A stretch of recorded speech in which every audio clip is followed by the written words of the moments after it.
In today's world, smartphones are an inseparable part of our daily lives. But do you remember a time before? A time when cell phones were just for making calls and sending texts. That all changed on January 9th, 2007, when Steve Jobs walked onto a stage and unveiled a device that would redefine the future. This is the story of the legendary first iPhone. Before the iPhone, the mobile phone industry was dominated by flip phones, Blackberries, and PDAs. Devices were functional but far from intuitive. Touchscreens existed, but they required styluses and were often slow to respond. Texting was done through physical keypads, and the internet, if you could access it, was a clunky, stripped-down version of what we know today. Simply put, no one expected their phone to do much more than call, text, and maybe check email. On January 9th, 2007, at Macworld, Steve Jobs took the stage for what would become one of the most iconic tech presentations in history. He famously teased the audience by introducing three revolutionary products: a widescreen iPod with touch controls, a revolutionary mobile phone, and an internet communicator. But they weren't three separate devices. They were the iPhone. The world had never seen anything like it.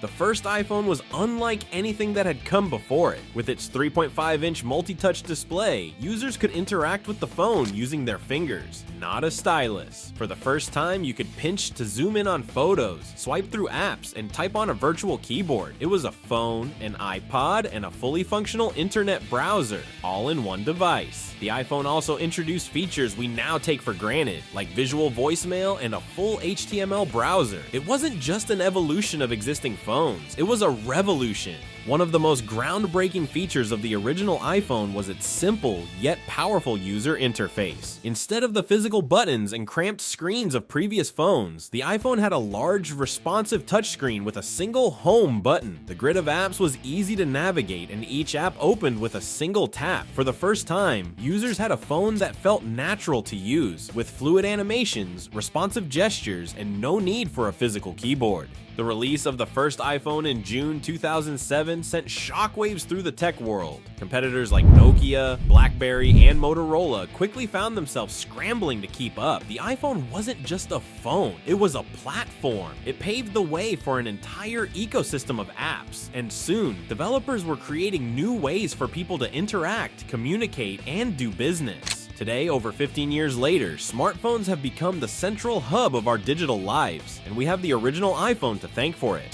The first iPhone may seem primitive compared to today's models, but its influence cannot be overstated. It set the standard for how we interact with technology, and it redefined what a phone could be. Every smartphone we use today, from the latest iPhone to Android devices, owes a part of its existence to that original iPhone. It wasn't just a product launch, it was the beginning of a cultural and technological shift that continues to shape the world. From humble beginnings to a global phenomenon, the iPhone has truly changed everything. It's more than just a piece of technology. It's a symbol of innovation, creativity, and the power of thinking differently. And it all started with that first iPhone. If you enjoyed this video and want to see more stories about the tech that's changed our world, don't forget to like, subscribe, and hit the notification bell. Thanks for watching.